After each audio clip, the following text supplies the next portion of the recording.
Hi, and welcome to another episode of Hot Takes with me, the Silver Fox. We move into the afternoon with a nice light story here, and it's about the sadness, the absolute sadness of being a member of the SNP and being so hate-filled, and yet that anger, that ire turned really quite inwards, and that so much that you go to make a protest and you end up looking like a complete bunch of idiots. It's the only way we can explain it. Now, of course, this is a story we've covered in the past. It's about the Redcoats cafe in Edinburgh Castle. And famously, the Redcoats filled with Scots, as we know. But for some reason, the Nats who don't own or have never read a history book seem to think that, it was only Bonnie Prince Charlie's forces that actually mattered. It didn't matter about the rest of the Scots that actually opposed Bonnie Prince Charlie for some reason. Who knows why? Is it just natural stupidity, or are they just purely ignorant of their own country's history? We'll probably never know. But we will take a look at this story because they were out in force to complain about the Redcoats Cafe. Meanwhile, the Redcoats Cafe itself was filled, apparently. It was heaving, just not with these lunatics. Let's take a look and see how embarrassingly bad it is to be a member of the SNP. Here goes. Right, now before we go into it, I've kept this very low because you're going to see a picture in a minute and it goes to show how sad they are. So, Nutty Nats mocked on social media for Redcoat Cafe protest at Edinburgh Castle. And wait till you see this, right?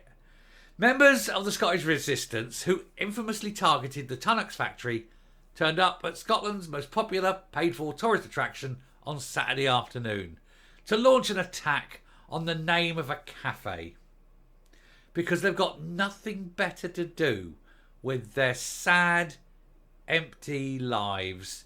You absolute lunatic and actually pathetic little people. You are absolutely... The word loser was invented for people like this. So they've gone there. Now look at the protest. Ready? The protest. The thousands upon thousands of people who didn't turn up. There's one person talking to the crowd, and the crowd consists of three people.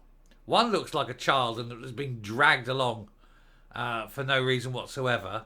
You've got a man in a kilt, presumably he's an Englishman going to a wedding, and then someone in a steward's outfit. You don't even know if the one in the yellow coat is a member of the protest or just telling these two, will you kindly FORO out of this castle, you sad individuals. So it could be there were only three of them there. And one of them was a child. Who knows? This is it. I don't think the Redcoats Cafe, are going to be too bothered at the loss of their custom. They don't look the sort that would eat much anyway, although that one on the plinth does. That one looks like it'd eat a lot. But the rest of them, nah. What a sad lot. This is their lives. This is what they do. Anyway, for the vast majority of people in Scotland, the row over the Redcoat Cafe at Edinburgh Castle was little more than an embarrassing reminder of how childish the nationalists can be. It was, literally, a storm in a bone china teacup, and one that was largely forgotten.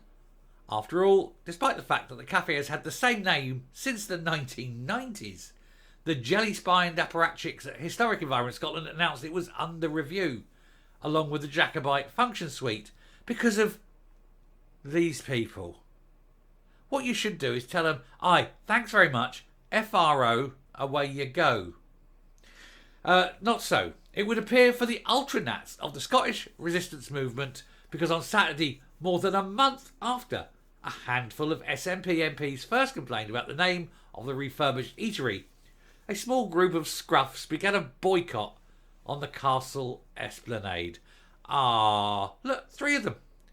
There might be four, but I think three. I think the person in the yellow coat is probably someone working for the castle telling them to, leave because they're embarrassing themselves and causing a nuisance. Anyway, this is the same small bunch who attracted international ridicule 8 years ago when they gathered in equally unimpressive numbers outside the Tunnocks factory in Uddingston in protest at the company's famous tea cake being promoted as a great British product. Well, it is made on the island of Great Britain, so yes. It's also British, and it's also great. My personal favourites are the ones that got the little dot of jam in them, because you can get the ones without the jam, but I like the ones with. What is it with these people? And I tell you what I love. Oh, I love snowballs. Tunnock snowballs. I haven't had one of them in a... Do you know, I could go out and get one. Anyway, what is it with these people and their snacks? First it was Tunnocks. Yeah, first they came for Tunnocks, and now they're coming for the cafe. I mean, they are pathetic, aren't they? They are utterly pathetic. Anyway, he said, what is it with these people and snacks? First it was Tunnock's tea cakes. Now it's the lemon drizzle cake and Rocky Road on offer to tourists at Scotland's most popular paid-for attraction, with numbers increasing last year by 41.5% to just under 2 million people. Clearly, the name of the cafe is not too offensive to Edinburgh visitors, to anyone. Anyway, oh look, is that the same person? It is, isn't it? So here's a picture of the Tunnock's tea cake, yeah, with this strange person here. And here he is 2 years later. Is he wearing the same t-shirt? No, different He's changed his t-shirt, but nothing else. He's still sad, isn't he? Anyway, shouldn't somebody tell the Scottish Resistance that in order to boycott something, it has to be something you are actually wanting in the first place? Clearly, none of these protesters were planning to actually pay to enter the castle on Saturday.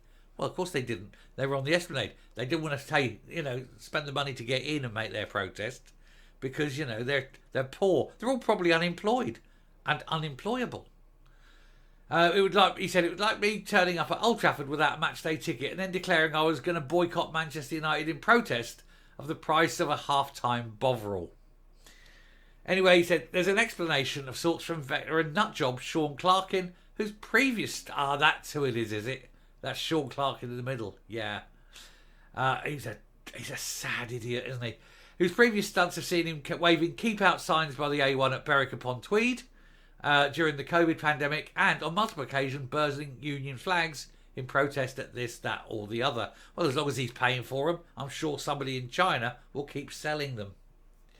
His press release reads, at just after 1 p.m. to Saturday the 23rd of March 2024, we will be at Edinburgh Castle to start our boycott of the Redcoat Cafe campaign until there is a name change with no association to the British state.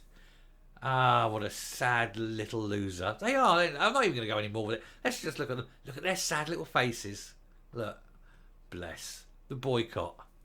The huge, huge numbers of very sad people. Fancy going through your life.